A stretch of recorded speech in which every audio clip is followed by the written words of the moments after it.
Thank you for joining us today. I'm Brian and this is Janelle, and we're going to go over some different ways on how you can be free, because freedom is what we are after. Janelle, I know you love freedom, so this is right in your alley. But one of the things I want to first start off on is our addictions. Now, we all know about like substance addictions, gambling addictions, all those types of things. But we can also have addictions to emotions. And we have emotional addictions. Can you just talk about that a little bit? Yeah, an example would be, I know a woman who is addicted to people soothing her. So she will come up to advancements in her life, whether it be in work or relationships, just any kind of advancement. And somehow, in quotes, somehow things get sabotaged for her. And so she'll come back to what we're going to call the support team and go, oh my gosh, I was going to get this job or I was going to have these friends, but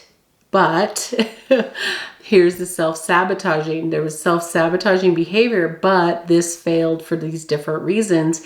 And I am always the victim. And it's being always shoved back into this, I'm the victim. Then the support team will come in and go, oh, you poor thing. And this person is addicted to the nurturing feeling of people outside of self coming in and saying, you're okay. Let's support you. And the support team is well-meaning. In this scenario, it is supporting an addictive pattern. And somewhere in this person's life, this need for external, I'm okay, got started. And it just it became an addiction. Every time about a success was about to happen, they would fall back into this need for external. Yeah. And you're looking at one example there, but it could be anger. You could be addicted to anger because you feel empowered or you get some kind of chemicals going in you. Or it could be frustration. You're addicted to frustration. And as strange as it sounds, your body literally gets a hit when those things happen that you're so accustomed to. And then you feel normal again, right? Because it's the feeling of normal. Yeah. Or it's the feeling like we can get addicted to adrenaline. And adrenaline is a chemical made in our body. It can come from fear, extreme, fear related feelings and anger. Adrenaline then, if we're addicted to that, adrenaline is super supportive in small doses when we need that strength for survival in certain times in our what we're doing. We have to move the big log off of our friend, whatever the scenario is. It's great, but they say, and I am not the scientist behind this, but it's been said that the chemical exposed over long periods of time actually is a poison to our body. But this need for that adrenaline rush, that need for that, we can set up scenarios where I am angry, like I set up a fight with somebody. I set up a argument with somebody. We can bring about these events in our lives subconsciously because we're needing a fix, a chemical fix. But so destructive, right? So destructive on our physical body, our emotional body. And then in us, we're looking at this and we're like, oh my gosh, why am I always seeing this pattern? Well, and I can say for myself, as a basketball coach, you always have an opponent. So if there's no opponent, you don't have a game, right? And so there's just the way you look at this is like, if you are addicted to frustration, if there's someone who is frustrating you and they move away or they die or something happens, you'll find a new person or a new problem to be frustrated about. It's like a team always looking for an opponent. You're looking for that. And so what I found so useful is just that awareness, because you always talk about awareness is one of the first things. So if you can become aware that I might have an emotional addiction that I'm not even aware of. That's step one. I know for myself, people pleasing was an addiction. I wanted people's approval. I wanted to please people, and that was an addiction. I would do things to get that, to feel it, because then I felt normal. And then it felt weird, if you want to call it like withdrawals or something, like to get off that. And it felt weird for a while. And you have to be willing to be in that uncomfortable, weird space too, of saying, okay, I've had this experience. This has been normal for me. But when I peel all that off and I get down to who I really am, what is normal? Well, that's something you said that is key in this. It's like when you peel back and you get down to what you are and what is normal, like what is in alignment with your most authentic self. So this example of this woman, this is a real story, the addiction to being soothed outside of self. There's a root there. There's a root that started all this. There's a sequence of events in the person's life that has set out or started this need.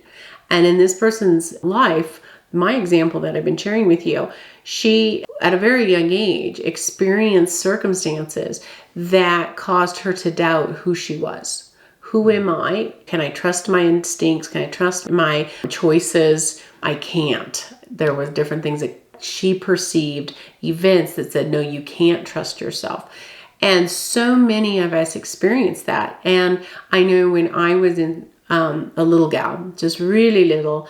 I was in a world of animals. I just grew up real rural, and it was so natural and so normal. So I was experiencing, communicating, and being understood. Animals got me, and I got them. Great. And then I'm put into a school where I am surrounded by people in a classroom, and I'm highly empathic. And so I'm just picking up, hearing, seeing, feeling things that I don't understand. I don't know why I'm doing this. And so I start shutting all this down, and I'm feeling overwhelmed. I'm feeling I can't trust what I feel because it doesn't make sense to me. So I shut that down, and I start shutting so many parts that are naturally me down, because this is a form of trauma. In a person's life, we often can have these forms of trauma through the lens of a child. How do we perceive what is happening around us? People that struggle in school, like struggle with reading, dyslexics, I'm a dyslexic, people like me, and we're struggling, and there's so much judgment put on, is this successful or is it not successful? Are you smart or are you not smart? It's this judgment and layers, and through the lens of a child, I'm okay or I'm not okay. I'm good or I'm bad. I am not successful. I am successful. I'm not successful. All being hardwired into our subconscious at this developmental stage. These opinions and these rules and these experiences that are forms of trauma create a root. When we say root, this is where these come from. A root then grows a tree, a bush, a something. And this can be the thing. This bush is the addictive behavior in this scenario, in this woman's life, of being self-soothed by others. Her root back here, her experiences, grew a tree of, I am not able, I'm afraid to move out into who I am. I'm afraid to, and I feel guilty about being me, however that can be perceived for her, however that can be perceived for you and you and I, people like us. How did we perceive that? The tree grows, it's a manifestation of this root. Now, what are we watering that tree with? What's the addiction? What do we need or feel we need because we have such a sense of lacking down here? And if we can change how we think about ourselves, but guess what? We get put into a pressure cooker or a situation that pushes our buttons, and that root's still there. It's revealed. We keep going, it'll send us right back in. The way to move forward from self-sabotaging behavior, from feeling that this addictive behavior because your body wants it. What is it about addictive behavior that makes it addictive? It means your body wants it. It needs it. It craves it. So it will create it. And it's also an addiction. The best thing I've ever heard is it's never getting enough of something you don't want. There you go. I mean, that is the example of an addiction, which when you think about it, never getting enough of something you don't want. Yeah, you don't want it. And that piles the guilt. It piles the shame on, truly, right? Yeah. We just pattern, pile the guilt. Every time we get something, we crave something we don't need or want. And then we sit back and we think, what the heck? Why did I just do that? Yeah. And the guilt, shame piles on, which feeds this root vibration. So to really, step one, if this resonates with you, the step that is so key is to go and to heal the root. Take whatever that is and you think, well, how do I heal the root? Healing the root means taking whatever the emotion that was created during that early childhood development piece usually, and shifting it into self-love. How do you do that? Well, that's where you need to reach out to me because it's going to look a little different for everybody. But that's the key. Healing and shifting the energy. And it's not done through our brain. It's a work through the heart. It's a work of bringing and channeling. And I was working with this lovely lady. I just work with the coolest people, Bryan. And she came to me and she said, her name's Connie Joe. And she said, she's part of one of my 3-month programs. And she said, I really want to hash out this event with you. And I said, okay. She goes, I've been really practicing following and tapping into who I am at my most authentic person and working through and just really trusting myself, this self-love piece, this self-trust piece. And she goes, and so I've been following that. And here I was brought back to my hometown and now I feel like I'm sitting in a wide open field and I have no clue where to do next. Mm-hmm. No clue. Mm-hmm. And she goes, this is what always, anytime we say always, hello, here's where it is. I always find myself here. It's like, okay, I always find myself here. The pattern of I cannot move forward. I cannot bring success into my life. I have failed. What is the addiction here? I keep creating or feeling like I'm creating this, but I cannot. I'm addicted to being the underdog. This is my identity. Yeah. Yeah. So as we were, and no guilt, no shame, because then as we unfold, so she's working through this piece with me and we go into, and I say, okay, let's find that root together. And as we find, and I guide her to find the root to it, and we shift the guilt, the shame, the fear into self-love. We take that root and we shift it into self-love. And then we work through the steps. Okay, now that's shifted into self-love.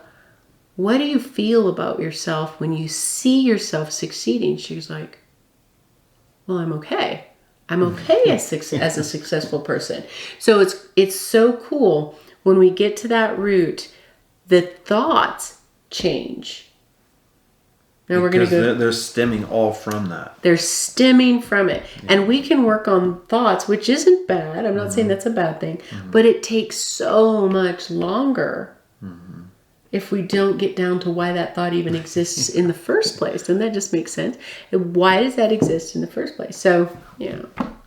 Well, and then the other thing I was thinking about was that when you're addicted to something, the more you do it, it gets bigger, stronger, and you can go to that faster. Mm-hmm. So to try to change, you're going to have like a dirt road, a dirt little path that you machete into the woods of the new thing you're trying to do. And you're going to have a huge superhighway of the old way you were doing it. Yeah. And so it's going to be so much easier and faster to go the old way. And that's what you're familiar with. That's what your habits are. But to change is truly to get to the root and to realize I don't even need this highway anymore. I don't even need all this other stuff. That just really isn't serving me.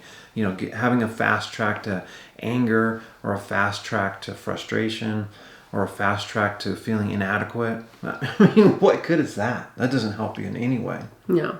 And it's like, so once the energy in the root, the emotion is transitioned into a self-love emotion, basically. And then you start identifying the thoughts. Well, what am I having? There's going to be things now. This is a rut. It's an addiction and it's a rut. You've made this rut. Yeah. Okay. Just be aware of that. Being aware that this is a rut. When we shift the energy, we're going to say, I'm going to move into a position, an advancement in my work. Let's pick that. I'm going to move forward. I'm going to advance myself. That is going to push your button. Why? Because you have the neural pathway established. You have that rut. You have all these things established from the old behavior. Awareness now is your friend. So taking a look back and going, okay, this was my pattern. This was my self-sabotaging pattern. This was my use that language. This was my addiction. Yeah. That awareness in itself is the next biggest step forward out of this pattern.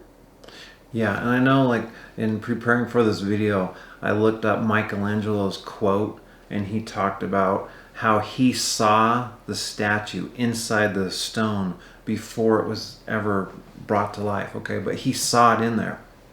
And they asked him, what do you do to bring out the statue, this beautiful, magnificent statue that you see? And he said, I chisel away at everything that it isn't. And then all that's left is the magnificent beauty. And that's true with us too. When we chisel away or we release or let go of our self-doubt, our limiting beliefs, our fears, our anxieties, all these things, all that's left is self-love. So if you are not feeling self-love, if you're not feeling like good about yourself, know that there's other stuff that have layered on top of you. And it's not going to be like a rock and chisel. It's going to be layers of muck and goop and this kind of stuff that covers it up. But in the end, it's the same concept. It's releasing that, letting it go, and getting down to the true you. And at that true you are the behaviors that support that true self. Yeah, because when you're aligned with your true self, that's going to come out. It's just naturally going to. When you've created personas or other things or other ways of coping, other coping techniques, you're going to be doing things that might feel like you because you've done them so long. Like they've done experiments with, and I'm not like condoning this or anything, but they've done experiments with monkeys where they bend their fingers back and then they give them a reward. Bend their fingers back, give them a reward. And after 10,000 times of doing that, the monkey will bend its finger back on its own to get a reward. Now, it just shows how messed up things can be. But us as people, we do the same things. We literally are, in a way, bending our finger back by embracing self-doubt, by embracing fears, by embracing these kind of things that are working against us. And then we are getting, a reward in a sense with the addiction like we talked about before, either a chemical or a psychological or an emotional feeling that we get associated with that. And so it doesn't have to be that way. You don't have to do that, but you do have to realize, okay, I probably am going to have to go through a little awkwardness here. Yeah, it's going to feel really odd because it's not what's normal, what's been normal, right? So it's going to feel, you're going to feel the most vulnerable stepping out of that track, if you will. Yeah. You're going to be, it's going to want to push all your buttons, whatever those buttons are. And it's going to want to jerk you back down. Like everything in you at moments will be screaming back into that track, back into that track. So to step out of the track, just coming in with those awarenesses. You've done the healing work on the root. You've identified your patterns. And then you have come in with knowing. This could be, it's going to push everything I said, right? It's going to push my buttons. It's going to jerk me. I'm going to want back in that track. Right. So knowing that is your friend. So then you create a plan to counter all of that. Knowing that everything that's screaming at you, having the awareness that that's just what it is. It actually isn't anything but a reaction to change. So the way that you get a new track, a new behavior is that awareness. Then you say, okay, so what's my plan? I need a plan. So I need to know what pushes my buttons. Okay, I'm going to take this advancement. And when I step out into this, my body's going to scream. I'm going to have this thing, whatever that looks like, right? I'm going to have the fear, The usually. withdrawal symptoms and all that. And in the past, I would then have a reason not to show up, or I would do something that would self-sabotage it. I'd have a conflict in something in my life that would not let this happen. And I would then go, wow, I'm feeling guided. Your body's tricky. I'm feeling this nudge. I feel like I just can't do that because I really need to be doing this instead. And so you'll be like, that's what my body wants to do. But if you're not aligned with your true self, if you're aligned with a persona or your shadow self or some other thing that you're aligned with, then what's going to feel right and what alignment you get is going to be misguided. Point. I mean, like, I have glasses here, but if these were full of muck and dirt and everything else, and I look, I'm going to see, like, I'm going to say, man, that camera's ugly and dirty and messy, and I'm going to have such a skewed perspective. But when you can get to the truth and you can get to it, you can see, okay, this is what's really going on. And we are so easily, we want to be deceived because we don't want to deal with the truth. I don't want to get into politics and things like that, but it's so much easier not to deal with our deficit or the budgets. It's so much easier not to deal with that. Just to be like, well, here's all these other things. These other... Yeah, I need to work on this, or we need to write this bill or whatever, instead of dealing with it. And so I think for us as individuals, it's so much easier for us not to embrace the truth, because the truth then requires some work, right? And this video here is about how to be free. And how to be free, there's responsibilities with that freedom. And part of it is being truthful. Getting down to that. Okay, there you go. So once they've got that, and then it's like, okay, so I know my buttons are going to be pushed. What can they do? What can you do? It's like, you can get accountability partner, that's somebody that just will, you be frank with, this is your role. I want to, when I call you, I want to go out to coffee with you. And if I start looking for pity or any of those things, you're going to say, nope, that's the old self. We're going to talk about how you're going to be amazing in this new role. The other thing is like, you could jump down and do 10 push-ups. The second you feel the trigger hit, go to do 10 push-ups. Go pattern interrupt. Pattern interrupt. Yeah, go do whatever it takes. Go run around the building 10 times. Sing Yankee Doodle. Sing "You Are My Sunshine" by doing jumping jacks. It doesn't matter how crazy it is. Matter of fact, the crazier the better. Actually, the more creative you can get, the better pattern interrupts work. And then go, okay, my body wants this, but I'm choosing this thought pattern. And physical movement actually helps the pattern interrupts. If you try to sit and think, I'm going to ground or I'm going to meditate, maybe for you that works, but typically something more physical helps us break that pattern. Well, and I know they've done research on this where if you are in a rut or you're feeling down or whatever, you can try to think your way out of it.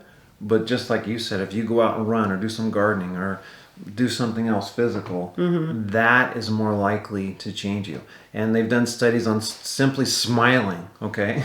Like if you smile, if you look at a mirror and smile, you're more likely to get a change in yourself than if you are to just think, okay, I need to be happy, I need to be positive. But if you see yourself smiling in a mirror, like there's something about this, the physicalness of it. Huh? Oh, interesting. Yeah. You see a diagram on your screen right now, and this is just to help you to see, like, am I in this negative loop? Am I in this emotional addiction here? And the first thing is negative self-talk. So if your self-talk is negative, you're probably in this loop. Okay.